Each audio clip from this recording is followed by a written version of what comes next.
부처는 왜 자식에게 기대지 말라고 했을까? 안녕하십니까? 오늘은 조금 특별한 이야기를 하려 합니다. 부처님께서는 말씀하셨습니다. 자식에게 기대지 말라. 이 말씀을 처음 들으면 많은 분들이 당혹스러워 합니다. 내가 평생 키운 자식에게 기대지 말라니 이게 무슨 말인가? 자식을 사랑하지 말라는 건가? 부모의 노년은 누가 책임지는가? 이런 질문들이 자연스럽게 떠오릅니다. 하지만 오늘 우리는 이 말씀이 진정한 의미를 천천히 살펴보려 합니다. 부처님은 사랑을 부정하지 않으셨습니다. 부모의 책임을 외면하지도 않으셨습니다. 다만 한 가지를 분명히 말씀하신 것입니다. 자식에게 당신의 삶을 맡기지 말라. 이것은 냉정한 말씀이 아닙니다. 오히려 가장 따뜻한 자비에서 나온 가르침입니다. 오늘 이 시간 우리는 함께 생각해 보겠습니다. 왜 이 말씀이 필요했는지, 그리고 이 말씀이 우리의 노년을 어떻게 바꿀 수 있는지 천천히 편안하게 들어주십시오. 이 이야기는 서두를 필요가 없습니다. 이 말이 가장 불편한 이유, 자식에게 기대지 말라. 이 말을 들으면 우리는 본능적으로 불편함을 느낍니다. 왜 그럴까요? 우리는 오랫동안 이렇게 배워왔기 때문입니다. 부모는 자식을 위해 희생한다. 자식은 늙은 부모를 봉양한다. 이것이 도리다 효라는 개념은 우리 문화의 깊은 뿌리입니다. 그것은 단순한 윤리가 아니라 삶의 방식이었습니다. 부모는 자식을 위해 모든 것을 쏟아붓고 자식은 그 은혜를 갚는다는 교환의 구조. 이것이 우리가 알던 세상의 질서였습니다. 그런데 부처님은 이렇게 말씀하십니다. 자식에게 기대지 말라. 이 말씀은 마치 우리가 평생 믿어온 땅을 한순간에 흔드는 것처럼 느껴집니다. 나는 자식을 위해 살았다. 많은 부모님들이 이렇게 말씀하십니다.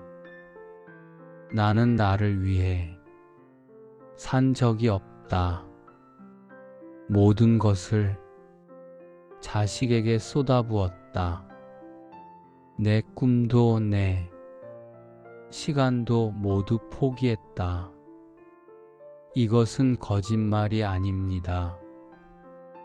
정말로 그렇게 살아오신 분들이 많습니다. 아침 일찍 일어나 밥을 짓고 밤늦게까지 일하고 자식의 학원비를 위해 허리띠를 졸라맸습니다. 그리고 이렇게 생각했습니다. 언젠가는 이 아이가 나를 이해해 주겠지.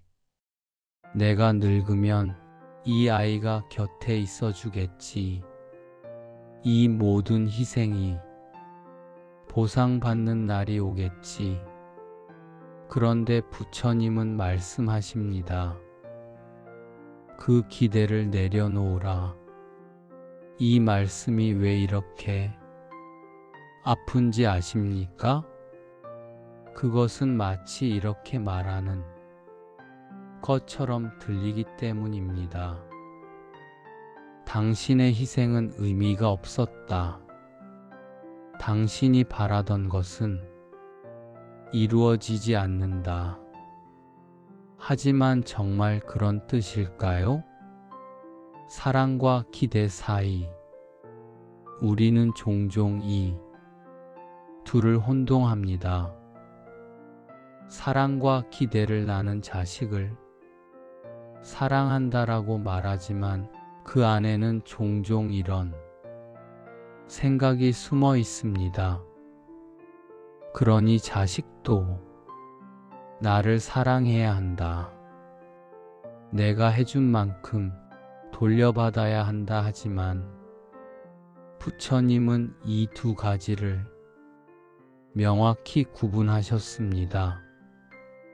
사랑은 주는 것, 기대는 받으려는 것. 사랑은 상대의 행복을 바랍니다. 기대는 나의 만족을 바랍니다. 사랑은 자유롭게 합니다. 기대는 묶어둡니다. 부처님께서 자식에게 기대지 말라고 하신 것은 자식을 사랑하지 말라는 뜻이 아닙니다. 오히려 진정으로 사랑하라는 뜻입니다. 기대라는 무게를 벗어던지고, 그렇다면 이제 이 질문을 던져야 합니다. 이 말은 사랑을 부정하는 말일까? 아니면 고통을 줄이려는 말일까? 생각해 보십시오. 자식이 주말에 찾아오지 않으면 서운합니다. 전화를 자주 하지 않으면 섭섭합니다. 내 말을 듣지 않으면 화가 납니다. 이 모든 감정들은 어디에서 오는 걸까요? 사랑에서 올까요? 아니면 기대에서 올까요? 부처님은 이것을 보셨습니다. 기대가 있는 곳에 고통이 있다는 것을. 그래서 말씀하신 것입니다. 고통을 줄이고 싶다면 기대를 내려놓으라.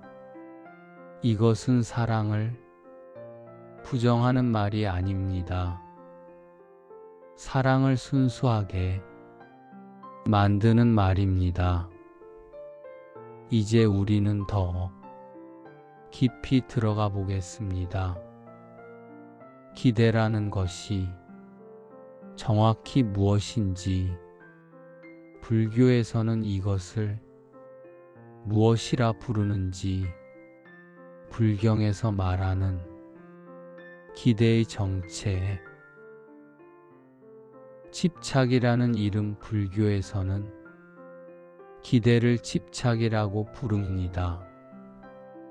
한자를 살펴보십시오. 무언가를 꽉 잡고 놓지 않는다는 뜻입니다. 그것에 달라붙어서 떨어지지 않는다는 뜻입니다. 부처님께서는 사성제에서 이렇게 말씀하셨습니다. 고통의 원인은 집착이다. 우리가 무언가를 꽉 붙잡고 있을 때 그것이 우리 뜻대로 되지 않으면 고통스럽습니다. 자식에 대한 기대도 마찬가지입니다. 자식은 이렇게 해야 한다. 자식은 저렇게 행동해야 한다. 자식은 나를 이해해야 한다. 이런 생각들은 모두 집착입니다. 자식이라는 존재를 우리가 원하는 모습으로 꽉 붙잡고 있는 것입니다. 집착과 사랑의 차이. 그렇다면 사랑은 무엇일까요? 불교에서 말하는 진정한 사랑은 자비, 메따입니다. 자비는 상대의 행복을 바라는 마음, 자비는 상대의 행복을 바라는 마음입니다. 그 행복이 나의 기대와 일치하지 않더라도 예를 들어보겠습니다. 자식이 해외로 이민을 가겠다고 합니다. 집착하는 부모는 이렇게 생각합니다. 내 곁을 떠나면 안 된다. 나를 버리는 것이다. 어떻게 부모를 두고 갈 수 있느냐? 이것은 사랑이 아닙니다. 자식을 내 곁에 묶어두려는 집착입니다. 하지만 자비로운 부모는 이렇게 생각합니다. 저 아이가 행복하다면 괜찮다. 거리가 멀어도 마음은 가까울 수 있다. 저 아이의 선택을 존중한다. 이것이 진정한 사랑입니다. 놓아주되 멀어지지 않는 사랑. 집착에는 항상 계산이 있습니다. 내가 이만큼 해줬으니 너도 이만큼 해야 한다. 이것은 사랑이 아니라 거래입니다. 보이지 않는 계약서입니다. 부모는 자식에게 이렇게 말하지 않습니다.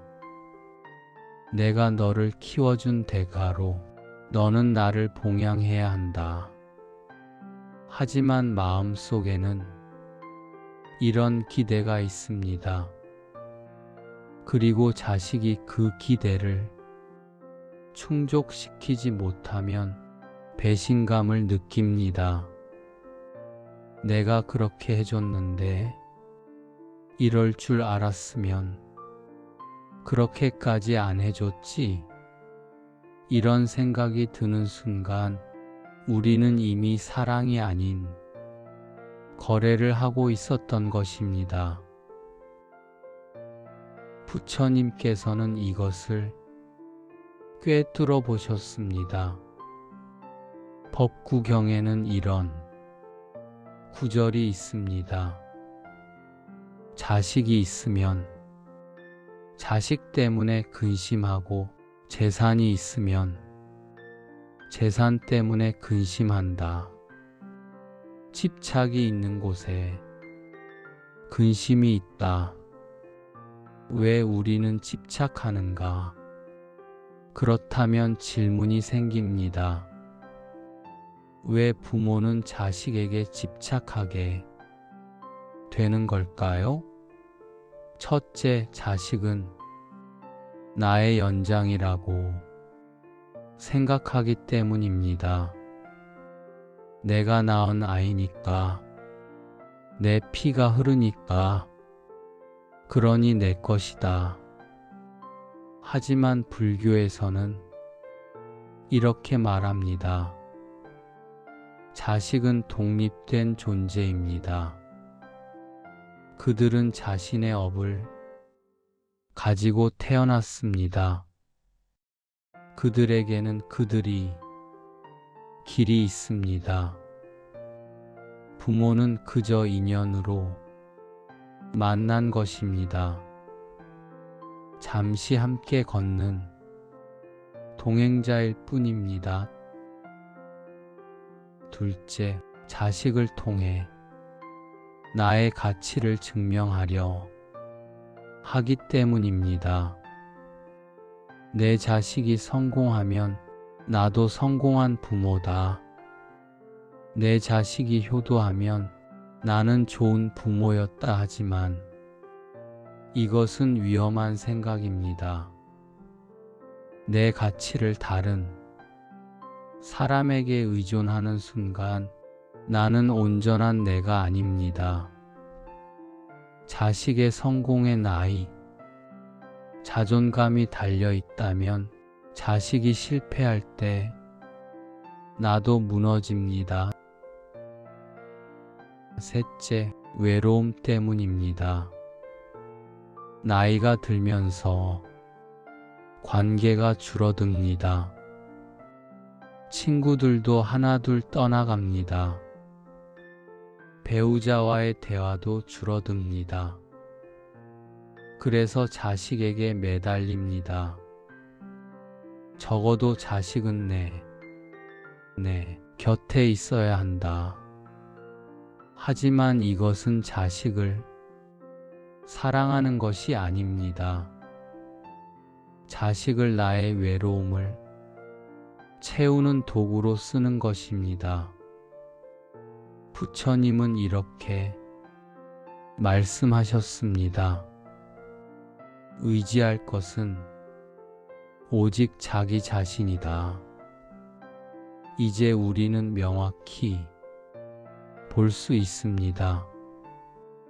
집착은 관계를 망가뜨리는 보이지 않는 계약서. 그 계약서에는 이렇게 쓰여 있습니다. 내가 이만큼 해줬으니 너도 이만큼 해야 한다. 내가 너를 사랑하니 너도 나를 사랑해야 한다. 내가 너를 낳았으니 너는 내 곁에 있어야 한다. 하지만 자식은 이 계약서에 서명한 적이 없습니다. 그래서 갈등이 생깁니다. 부모는 약속을 지켜라고 하지만 자식은 그런 약속을 한 적이 없다고 합니다. 그리고 그 틈에서 사랑은 점점 멀어집니다. 부처님께서 기대하지 말라고 하신 것은 바로 이 계약서를 찢어버리라는 뜻입니다. 그래야 비로소 진정한 사랑이 시작될 수 있습니다. 노년의 고통은 어디에서 시작되는가? 외로움이 아니라 기대 많은 사람들이 노년의 고통을 외로움 때문이라고 생각합니다. 자식들이 멀리 있어서 외롭다. 아무도 찾아오지 않아서 쓸쓸하다 하지만 부처님은 다른 곳을 가리키십니다. 진짜 문제는 외로움이 아닙니다. 기대입니다. 예를 들어보겠습니다. 두 분의 어르신이 있습니다. 둘 다 혼자 사십니다. 자식들도 멀리 있습니다. 첫 번째 분은 이렇게 생각합니다. 자식이 주말에는 와야 하는데 안 온다. 전화를 매일 해야 하는데 안 한다. 내 말을 들어야 하는데 안 듣는다. 이분은 매일 화가 나고 서운하고 원망스럽습니다. 두 번째 분은 이렇게 생각합니다. 자식도 바쁘겠지. 건강하게 잘 살고 있으면 됐다. 나는 나대로 내 생활을 즐기자. 이분은 평온합니다. 같은 상황입니다. 혼자 살고 자식이 멀리 있습니다. 하지만 한 분은 고통스럽고 한 분은 평온합니다. 차이는 무엇일까요? 기대 첫 번째 분은 자식에게 기대를 가지고 있습니다. 그 기대가 충족되지 않아서 고통스럽습니다. 두 번째 분은 기대를 내려놓았습니다. 그래서 평온합니다. 기대가 있으면 우리는 끊임없이 흔들립니다. 자식이 전화하면 기쁩니다. 전화하지 않으면 서운합니다. 자식이 찾아오면 행복합니다. 찾아오지 않으면 외롭습니다. 자식이 내 말을 들으면 만족합니다. 듣지 않으면 화가 납니다. 이것이 집착하는 마음의 특징입니다. 늘 상대의 행동에 따라 요동칩니다. 불교에서는 이것을 무상이라고 합니다. 무상이란 영원한 것은 없다는 뜻입니다. 모든 것은 변합니다. 자식도 변합니다. 어릴 때는 부모에게 의존했지만 자라면서 독립합니다. 자식의 관심사도 변합니다. 직장, 배우자, 자신의 자식의 삶에서 부모가 차지하는 비중은 점점 줄어듭니다. 이것은 자연스러운 일입니다. 잘못된 일이 아닙니다. 하지만 기대를 가진 부모는 이것을 받아들이지 못합니다. 예전에는 그러지 않았는데 어릴 때는 그렇게 따르더니 무상을 거부하는 순간 고통이 시작됩니다. 노년의 부모가 가장 많이 하는 말이 있습니다. 왜 나를 이해하지 않느냐? 이 말 속에는 많은 것이 담겨 있습니다. 내가 이렇게 힘들게 살아온 것을 왜 모르느냐?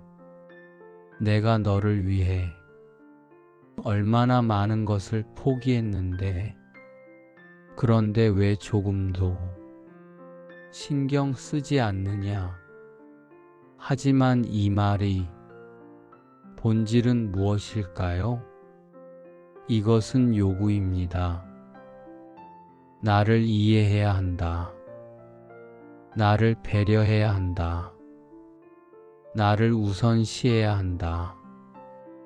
그리고 이 요구가 충족되지 않으면 우리는 상처받습니다. 부처님은 이렇게 말씀하셨습니다. 다른 사람이 나를 이해해 주기를 바라지 말라. 내가 먼저 나를 이해하라 생각해 보십시오. 자식은 자식의 삶이 있습니다. 자식도 힘들고 바쁘고 지쳐 있습니다. 자식도 자신의 문제로 괴로워하고 있습니다. 그런 자식에게 나를 이해해 달라고 요구하는 것은 또 하나의 짐을 지우는 것입니다. 진정으로 자식을 사랑한다면 이해받으려 하지 말아야 합니다. 대신 이렇게 말할 수 있어야 합니다. 괜찮다. 내 삶을 살아라. 많은 사람들이 생각합니다. 노년의 고통은 몸이 아프기 때문이라고. 물론 몸의 쇠약함도 고통입니다. 하지만 부처님께서는 더 깊은 것을 보셨습니다. 노년의 진짜 고통은 마음에서 시작된다. 노년의 진짜 고통은 마음에서 시작됩니다. 몸보다 먼저 마음이 무너집니다. 나는 이제 쓸모없는 사람이다. 아무도 나를 필요로 하지 않는다. 나는 짐이 되었다. 이런 생각들이 마음을 잠식합니다. 그리고 이 생각들은 어디에서 올까요? 기대에서 옵니다. 자식이 나를 필요로 해야 한다. 자식이 나를 의지해야 한다. 내가 자식에게 중요한 존재여야 한다. 이 기대가 충족되지 않으면 우리는 무가치함을 느낍니다. 하지만 부처님은 말씀하십니다. 당신의 가치는 다른 사람의 필요에 달려있지 않습니다. 당신은 그 자체로 존엄한 존재입니다. 자식이 당신을 필요로 하든 안 하든 당신은 온전한 사람입니다. 이제 우리는 명확히 볼 수 있습니다. 노년의 고통은 몸보다 먼저 마음에서 시작된다. 그 마음의 고통은 기대에서 옵니다. 자식에 대한 기대, 인정받으려는 기대, 이해받으려는 기대, 이 기대들이 충족되지 않으면 우리는 서운하고 화나고 외롭고 무가치하다고 느낍니다. 하지만 기대를 내려놓으면 이 모든 고통이 사라집니다. 외로움은 남아 있을 수 있습니다. 하지만 그것은 견딜 수 있는 외로움입니다. 왜냐하면 그 외로움은 배신감이나 원망과 섞이지 않았기 때문입니다. 부처님께서 자식에게 기대지 말라고 하신 것은 바로 이 마음의 고통을 없애기 위함입니다. 부처는 부모의 마음을 몰랐을까? 부처 역시 아버지였다. 어떤 분들은 이렇게 말합니다. 부처님은 부모의 마음을 몰라서 그런 말을 했다 하지만 그것은 오해입니다. 부처님도 아버지였습니다. 시다르타 왕자가 출가할 때 그에게는 갓 태어난 아들 라홀라가 있었습니다. 그날 밤 왕자는 아기의 방으로 갔습니다. 문을 열고 아내 야소다라와 아들을 보았습니다. 아내는 아기를 품에 안고 잠들어 있었습니다. 랜턴 불빛에 비친 그 모습은 너무나 평화로웠습니다. 왕자는 그들을 깨워 작별 인사를 하고 싶었습니다. 아기를 한 번만 더 안아보고 싶었습니다. 하지만 그러지 못했습니다. 왕자는 알았습니다. 만약 그들을 깨우면 아내는 자신을 붙잡을 것이고 아기는 울 것이고 자신은 떠날 수 없을 것이라는 것을, 그래서 조용히 문을 닫았습니다. 그리고 궁전을 떠났습니다. 부처님은 부모의 마음을 몰랐을까요? 아닙니다. 부처님은 그 고통을 직접 겪었습니다. 자식을 두고 떠나는 고통을. 그리고 나중에 라홀라가 자라서 부처를 찾아왔을 때 부처는 그 감정을 다시 마주해야 했습니다. 하지만 부처는 그 감정에 집착하지 않았습니다. 라홀라가 아버지, 저는 당신의 유산을 원합니다 라고 했을 때 부처는 물질적 유산 대신 법을 가르쳤습니다. 왜 그랬을까요? 부처는 알았습니다. 자식을 진정으로 사랑한다면, 자식에게 의존하게 만들면 안 된다는 것을, 대신 스스로 설 수 있는 법을 가르쳐야 한다는 것을 부처님은 부모의 마음을 알았습니다.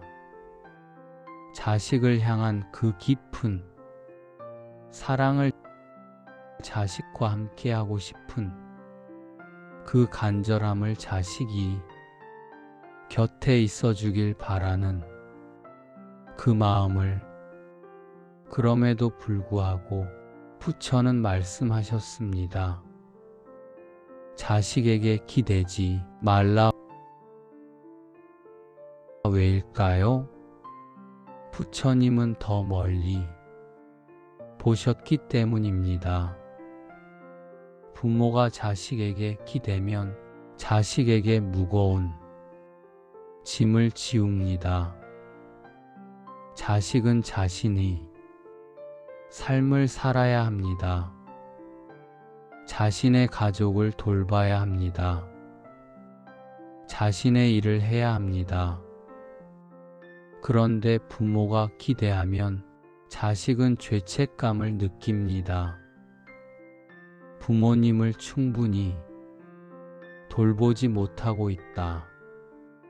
내가 불효자다. 더 자주 찾아가야 하는데, 이 죄책감은 자식을 지치게 합니다. 그리고 지친 자식은 부모를 점점 더 멀리하게 됩니다. 부모를 만나는 것이 의무가 되고 짐이 되고 고통이 됩니다. 결국 기대는 관계를 망칩니다. 부처는 부모의 마음을 몰라서가 아니라 너무 잘 알았기 때문에 이 말을 남겼다. 부처님은 알았습니다. 부모의 사랑이 얼마나 깊은지, 그리고 그 사랑이 얼마나 쉽게 집착으로 변하는지 부처님은 알았습니다. 집착하는 사랑은 부모와 자식 모두를 고통스럽게 한다는 것을, 그래서 말씀하신 것입니다. 진정으로 사랑한다면 기대하지 말라. 이것은 냉정한 말이 아닙니다. 가장 따뜻한 자비입니다. 부모를 위한 자비이면서 동시에 자식을 위한 자비입니다. 기대를 내려놓으면 부모는 평온해지고 자식은 자유로워집니다. 그리고 그때 진정한 만남이 가능해집니다. 기대하지 않는 사랑은 가능한가? 여기까지 듣고 어떤 분은 이렇게 생각할 수 있습니다. 기대하지 않는 사랑이라니 그게 가능한가? 그건 너무 차가운 것 아닌가? 하지만 그것은 오해입니다. 기대하지 않는 사랑은 차갑지 않습니다. 오히려 가장 따뜻한 사랑입니다. 생각해 보십시오. 당신이 누군가를 만날 때 그 사람이 당신에게 아무것도 요구하지 않는다면 당신은 어떻게 느낄까요? 편안할 것입니다. 자유로울 것입니다. 그리고 그 편안함 속에서 당신은 오히려 더 가까워지고 싶어질 것입니다. 기대가 없으면 부담이 없다. 기대가 없으면 부담이 없습니다. 부담이 없으면 관계는 가벼워집니다. 그리고 가벼워진 관계는 오래 갑니다. 기대하는 사랑은 무겁습니다. 자식은 부모를 만날 때마다 이렇게 느낍니다. 또 무슨 말씀을 하실까? 또 섭섭하다고 하시겠지. 내가 뭘 잘못했다고 하실까? 이런 부담 때문에 자식은 점점 멀어집니다. 하지만 기대하지 않는 부모는 다릅니다. 자식이 찾아오면 기쁘지만 찾아오지 않아도 괜찮습니다. 전화하면 반갑지만 전화하지 않아도 섭섭하지 않습니다. 자식의 선택을 존중하고 자식의 삶을 응원합니다. 이런 부모를 만나면 자식은 오히려 더 자주 찾아오고 싶어집니다. 왜냐하면 부담이 없기 때문입니다. 죄책감이 없기 때문입니다. 그저 만나고 싶어서 만나는 것입니다. 그렇다면 구체적으로 어떻게 해야 할까요? 첫째, 주는 것과 바라는 것을 분리하십시오. 자식에게 무언가를 해줄 때 그것은 순수한 선물이어야 합니다. 이것을 해줬으니 나중에 갚아야 한다는 생각 없이 내가 이만큼 했으니 너도 이만큼 해야 한다는 계산 없이 그저 주고 싶어서 줍니다. 주는 것 자체가 기쁨입니다. 둘째, 자식의 선택을 존중하십시오. 자식이 내 뜻과 다른 길을 가더라도 그것을 받아들이십시오. 자식에게는 자식의 인생이 있습니다. 자식은 내 꿈을 이루기 위해 태어난 것이 아닙니다. 셋째, 나 자신의 삶을 사십시오. 이것이 가장 중요합니다. 자식에게 기대지 않으려면 나 자신이 온전해야 합니다. 나의 행복을 자식에게 의존하지 마십시오. 나의 의미를 자식에게서 찾지 마십시오. 대신 나를 위한 시간을 가지십시오. 나를 위한 취미를 가지십시오. 나를 위한 관계를 만드십시오. 부처님께서는 이렇게 말씀하셨습니다. 온 세상을 다 살펴보아도 자기 자신보다 더 사랑스러운 사람은 없다. 이것은 이기적인 말이 아닙니다. 자신을 사랑할 줄 아는 사람만이 다른 사람을 온전히 사랑할 수 있다는 뜻입니다. 기대를 내려놓는 순간 사랑은 짐이 아니라 자유가 된다. 기대를 내려놓는 순간 사랑은 짐이 아니라 자유가 됩니다. 자식을 사랑하는 것이 고통이 아니라 기쁨이 됩니다. 자식이 찾아오면 기쁘고 찾아오지 않아도 평온합니다. 자식이 잘 되면 함께 기뻐하고 힘들어하면 위로하되 대신 살아주려 하지 않습니다. 이것이 진정한 사랑입니다. 집착이 아닌 사랑, 요구가 아닌 사랑, 조건이 아닌 사랑, 부처님께서 말씀하신 자비, 그리고 이 사랑 안에서 부모도 자유롭고 자식도 자유롭습니다. 모두가 행복합니다.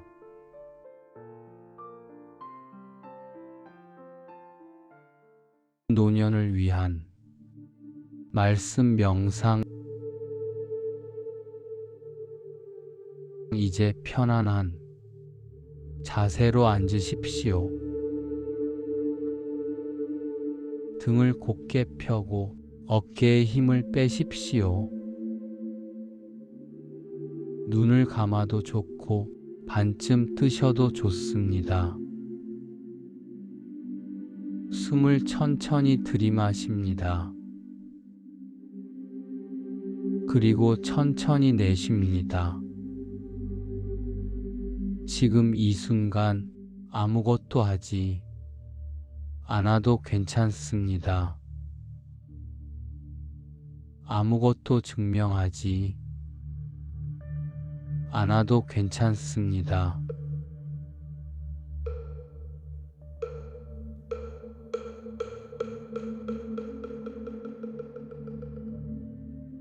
지금 자식을 떠올려도 괜찮습니다.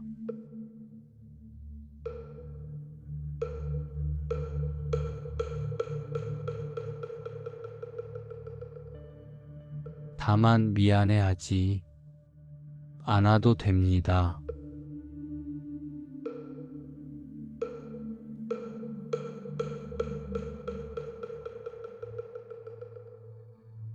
섭섭한 마음이 들어도 괜찮습니다.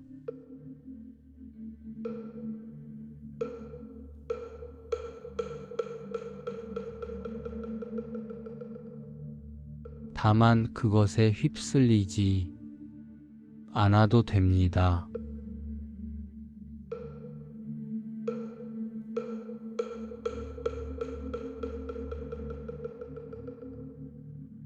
감정은 구름과 같습니다. 왔다가 갑니다.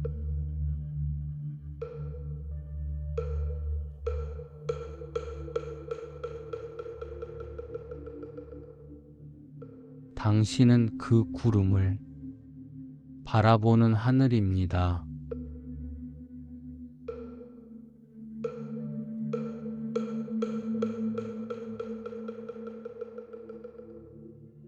의지할 것은 오직 자기 자신이다.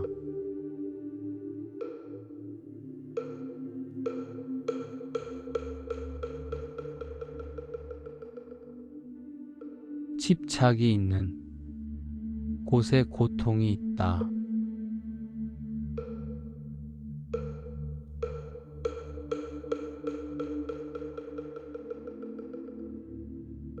집착은 사랑의 이름으로 가장 많이 나타난다.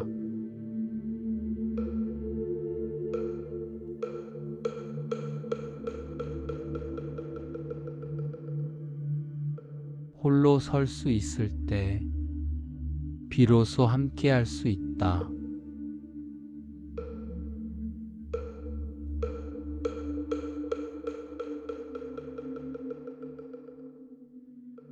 자식은 빌려온 존재다.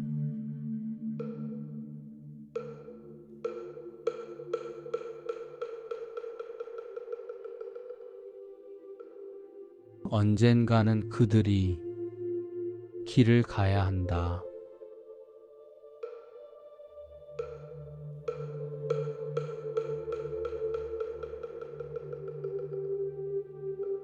기대는 사랑을 거래로 만든다.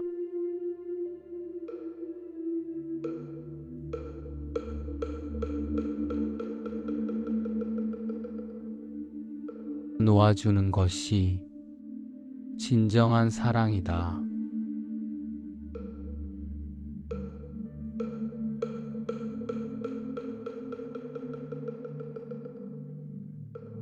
노년의 고통은 외로움이 아니라 기대에서 온다.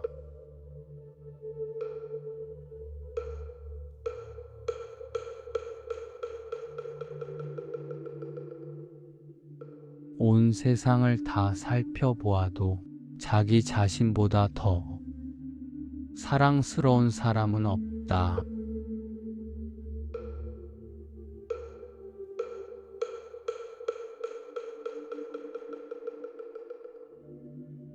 무상을 받아들일 때 평화가 온다.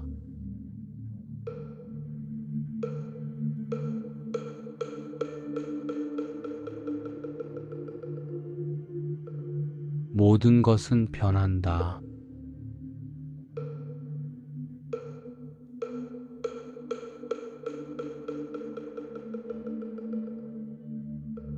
자식이 행복하면 그것으로 충분하다.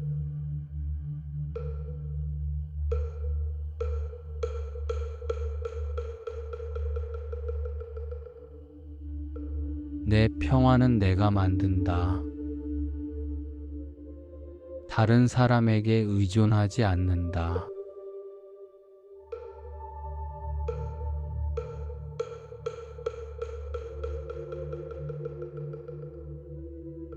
사랑하되 집착하지 말라 주되 바라지 말라.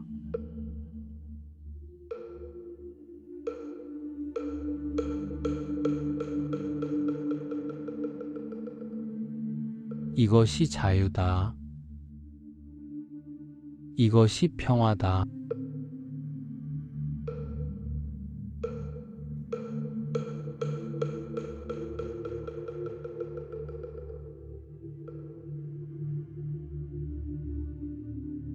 지금까지 들어주셔서 감사합니다. 구독, 좋아요 부탁드립니다.